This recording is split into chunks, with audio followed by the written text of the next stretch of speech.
Afternoon, guys. Welcome back to another video. I wanted to take today and touch back on the foraging video with a second part. Reading a lot of the comments, kind of catching some flack there as far as foraging goes. Now don't take that video the wrong way. I'm not down talking foraging in a sense that it's not helpful or useful, because it very much is. There's a lot of research, a lot of practice, a lot of proper identification of plants and trees that go into that. So that's my biggest thing, in that video. A lot of people are harping on the poisonous lookalikes, and there's probably not many. And I wasn't saying, don't forage wild edible plants because they all have poisonous lookalikes, because that's far from the truth. Some of them have poisonous lookalikes, and those are the ones that I tend to just stay away from altogether. Again, I wanted to go one video further with the foraging, show you guys a different aspect of it. And just like real estate, this all has to do with location, location, location. So, I understand a lot of you probably won't have this type of opportunity, but I do. Again, I'm not very far from the area where we're going to shoot this video, so it's convenient for me. But it shows another aspect of foraging that isn't just wild edible plants, because there is more to it than that. So with that said, let's get to it, guys. Alright guys, so as you can see, we're at the ocean. It's about a 10-15 minute walk tops from my house. It's about 20-25 minutes from where we just were in the woods. So I'm lucky I have this resource available and pretty close to me.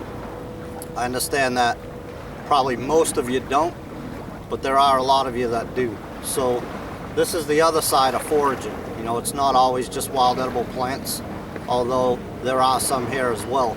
You can see all the seaweed that's covering the rocks.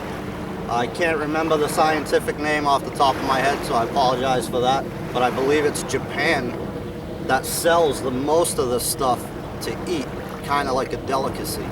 So it is edible, but we're away from the plants here and onto other things from the last video. So we're going to take a peek around, just see what we can scrounge up, kind of forage up right along the shoreline here. And basically what I'm looking for is periwinkles, mussels, any types of clams. The clams you pretty much have to dig for, but mussels should be attached to some of these rocks pretty easily to be had, as well as the periwinkles. Now the tide's coming back in. Generally what I like to do when I'm doing this type of thing is grab the stuff that's in the water or that hasn't been out of the water too long. A lot of the periwinkles I can see right here in the seaweed on some of these rocks beside the camera.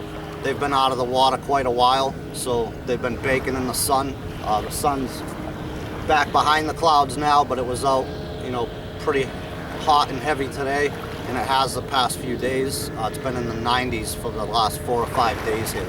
So you could take some periwinkles, just like this guy, right off the seaweed, and that'll help keep it cool. So it's not too unsafe to do that, but like I said, I like to grab stuff that's kind of been in the water or not out of the water too long. So let me give you some close-ups. It's absolutely loaded down with periwinkles around here. Try and get you some close-up of some mussels too.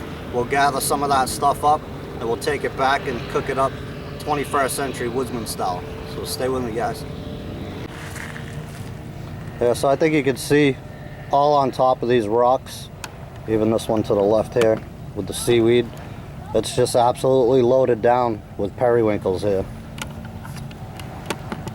All over the tops of these rocks, you guys can see all them little black dots and stuff. That's all periwinkles. Wouldn't take you, a minute or two to fill up a Guyot bottle or something like that, fill up a bandana, take it back to camp.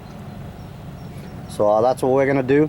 I'm gonna go ahead and go through, like I said, some of the ones that are kind of in the water, been in the water for a little bit.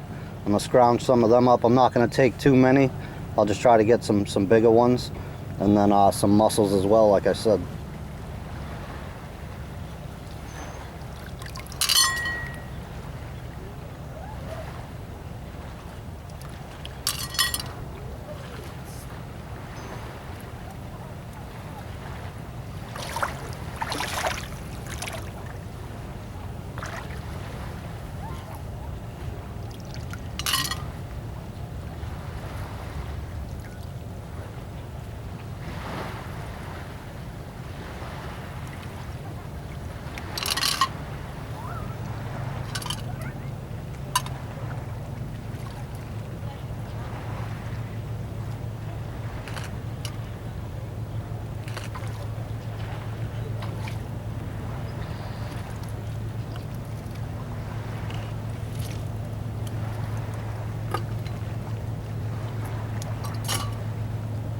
There's a bunch of mussels in there. Some more up in the corner there. All good eating, guys. Lots of protein. Bounty of the sea. Some more over here. Up in that crack. Yours for the taking. All you gotta do is pick it up. Alright guys, so we got our bottle here. Not totally full, but almost. Got quite a bit of mussels in there.